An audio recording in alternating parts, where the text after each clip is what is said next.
Cerita ini ditulis oleh Ed Adimpil. Cerita saat Adimas masih SMA kelas 1 yang kemah di campground Ratu Boko.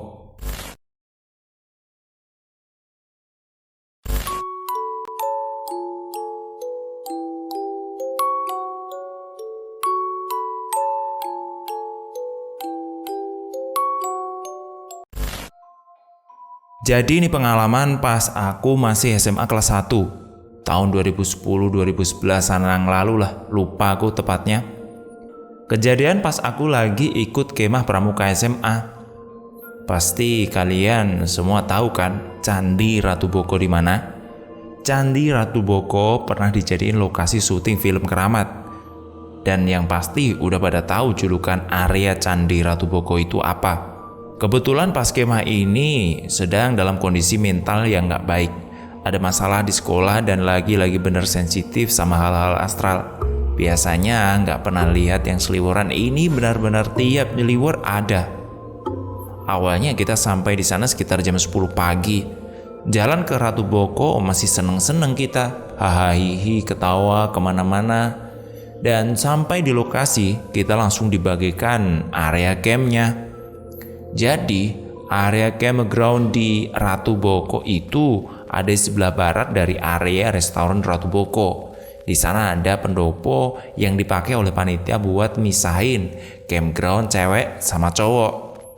Jadi kira-kira begini, area campground cewek posisinya ada di atas dan campground naik bukit gitu. Akses ke ground cewek ada dua, lewat pendopo panitia atau lewat jalur setapak tepat di pinggir tebing utara area camp. Oke lah, akhirnya kita selesai bangun tenda terus berkegiatan biasa. Cowok-cowok masih bisa tuh ngumpet-ngumpet ke area cewek lewat jalan setapak tadi. Tapi begitu malam tiba, jalan setapak yang menuju area cewek sama sekali gak ada penerangan.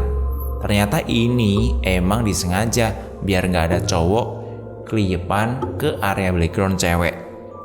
Habis Isya kita ada upacara pembukaan, terus langsung sama acara pensi dan api unggun. Acara api unggun ada di area lapangan depan restoran. Aku duduk di bawah pohon beringin. Anginnya enak, semilir gitu. Tapi ada sesuatu yang bergelantungan di atas. Pas aku nengok ke atas, ada kuntilanak yang duduk di atas pohon beringin.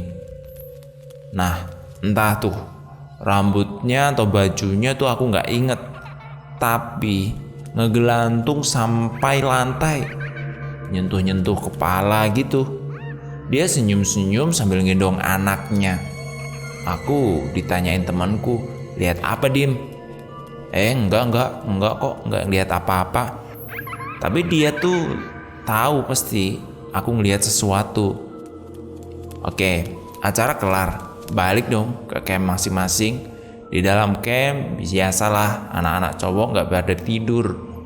Mereka interogasi aku, Dim, ini kita aman kan kemah di sini? Iya aman, udah ada pagar, bentuknya dobe gede gitu. Ini aja yang dobrak masuk banyak. Dan malamnya pas tidur, kebiasaan ngastral tak terkendali jalan. Di area pintu masuk Ratu Boko ada semacam portal terang. Dari situ keluar masuk banyak banget makhluk astral yang arahnya ke Candi Ratu Boko. Dimas cuma sugesti, itu cuma bayangan-bayanganmu saja. Saya bicara dalam hati. Hari kedua, malam hari ada semacam acara kreativitas siswa per kelas buat bikin outfit dari selembar jarik batik tanpa dijahit. Aku jadi tumbal buat jadi model. Oh, asu tenan. Acaranya habis Isya. Lagi dan lagi, lokasinya di area depan restoran. Habis maghrib aku temanku yang jadi model sama temanku satu lagi nih styling kumpul di restoran bagian barat buat persiapan. Jadi area yang ada di teras di pinggir tebing itu, ya saya di situ sama teman-teman. Nah bayangin ini, Malam hari gelap dan kita membelakangi tebing. Bayangkan saja, serem banget. Pertama kali masuk ke area teras, langsung ada pohon gede dan jujur saja udah ada pocong di situ. Tapi sambil rileks, saya mencoba untuk istighfar menenangin diri. Sekali lagi ya, saya memang udah biasa ngelihat kayak gitu. Cuman kali ini beda karena badan saya nggak begitu fit. Di situ atmosfer udah nggak enak banget. Udaranya dingin, anginnya kenceng. Selagi temanku yang cewek didandani, aku coba untuk duduk diem. Tiba-tiba kepalaku noleh ke kiri. Buset, si pocong sudah masih ada aja di situ.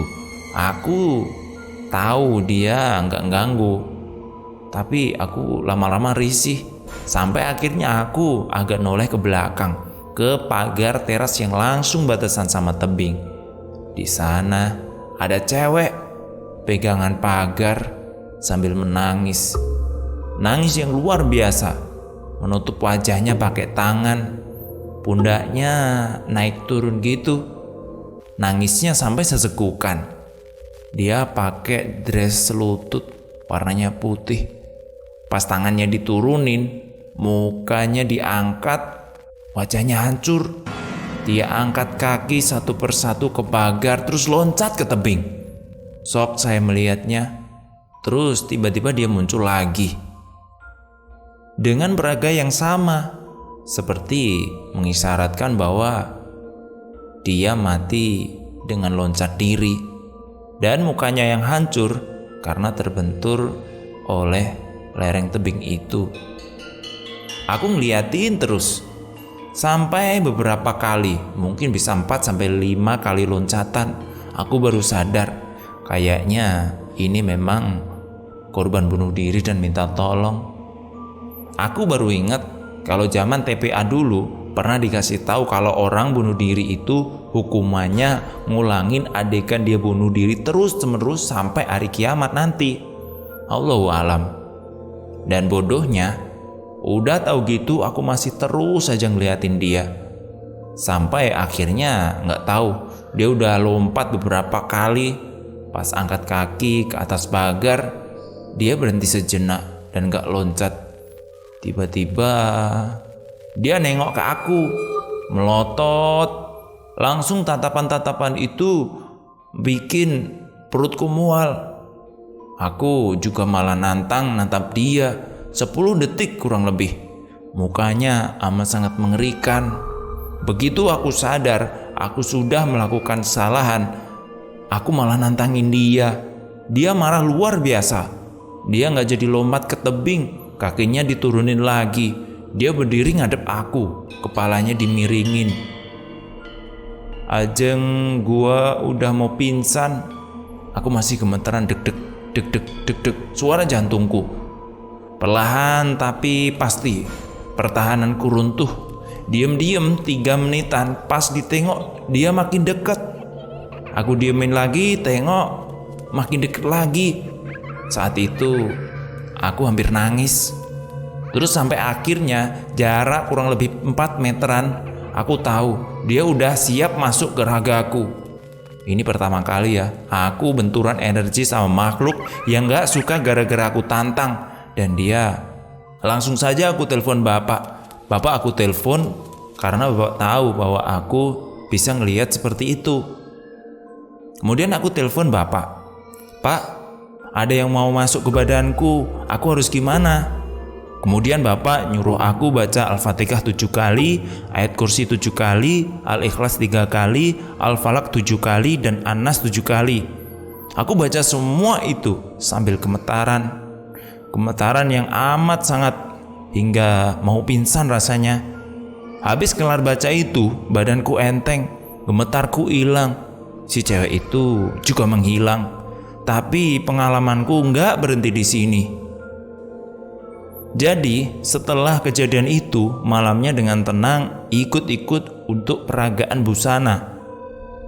Kalau nggak salah jam 9-an malam. Biasalah anak cowok paling nggak prepare kalau urusan kemah-kemahan kayak gini.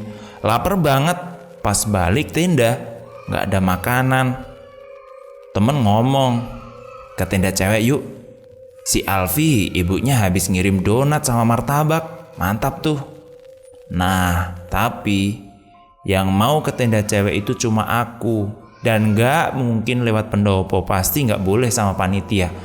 Dan jalan setapak di pinggir tebing bagian utara, gelap dan gak ada penerangan.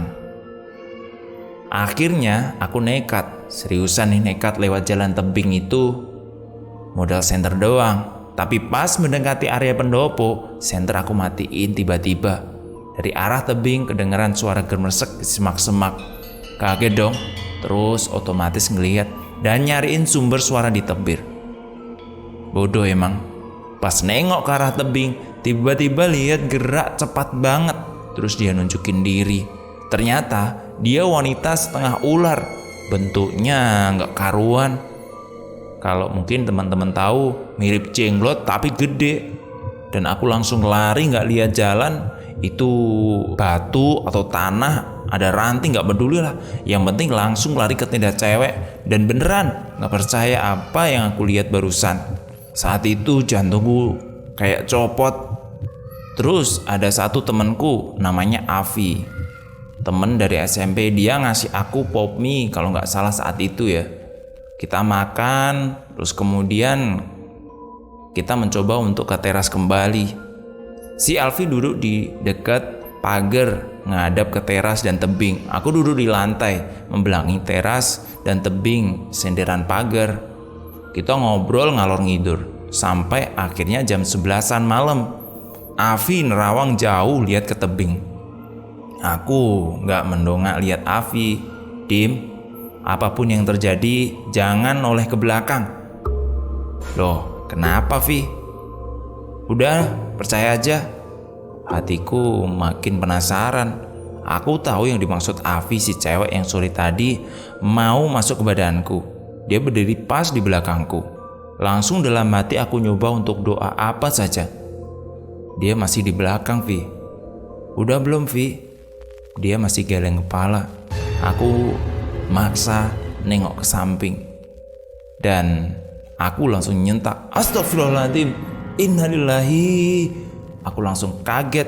Doa yang Bapak suruh baca, aku baca lagi. Begitu aku kelar baca, kemudian cewek itu hilang. Dan si Avi ngasih kode. Dia ngangguk, tanda udah oke. Akhirnya kelar dari situ, aku buru balik ke tenda.